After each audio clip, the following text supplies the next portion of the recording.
আপনি মুক্তির পথে নাকি ধ্বংসের পথে? আপনি কি সেই পথিক যে সত্যের আলোয় পথ চলে, নাকি সেই বিভ্রান্ত যে মিথ্যার আধারে হারিয়ে যায়?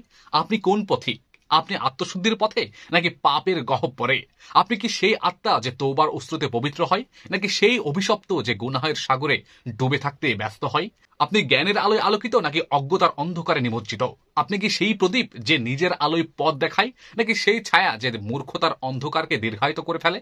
আপনি উম্মাহর ঐক্যের পক্ষে নাকি বিভেদের পক্ষে? আপনি কি সেই সেতু যা মুসলিম হৃদয়কে এক করে, নাকি সেই ফাটল যা দ্বিধা ও দ্বন্দ্ব বাড়িয়ে দেয়? আপনি কোনটা? আপনি দিনের পথে নাকি দুনিয়ার মোহে? আপনি কি সেই আত্মা যে আখিরাতের জন্য লড়াই করে প্রস্তুত হয়, নাকি সেই পথহারা যে দুনিয়ার আরামেই নিজেকে বিলিয়ে দিতে ব্যস্ত হয়ে পড়ে রয়? আপনি হালালের পথে নাকি হারামের পথে? আপনি কি সেই পরিশ্রমী যে ন্যায়ের পথে উপার্জন করে, নাকি সেই ধূর্ত যে হারামের প্রলোভনে পড়ে নিজেকে শেষ করে ফেলে, ধ্বংস করে দেয়?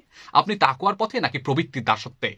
আপনি কি সেই সংযমী যে আল্লাহর ভয়কে অন্তরে লালন করে, নাকি সেই কামনায় বিভোর যে শয়তানের ধোকায় পড়ে মরিয়া হয়ে ওঠে? আপনি দাওয়াতের পথে নাকি নীরবতার পথে? আপনি কি সেই সংগ্রামী যে আল্লাহর কালামের ডাক দেয়, নাকি সেই নির্বাক যে বাতিলের সামনে মাথা নিচু করে থাকে? আপনি রহমানের প্রিয় নাকি শয়তানের সঙ্গী? আপনি কি সেই মনোনীত যে আল্লাহর সন্তুষ্টির পথে চলে, নাকি সেই হতভাগা যে শয়তানের ধোকায় পড়ে পথ হারিয়ে ফেলে? পরিশেষে একটি প্রশ্ন, আপনি মুক্তির পথিক নাকি ধ্বংসের কারিগর? আপনি জান্নাতের পথের যাত্রী নাকি জাহান্নামের আগুনের পণ্য? আপনি আসলে কোনটি?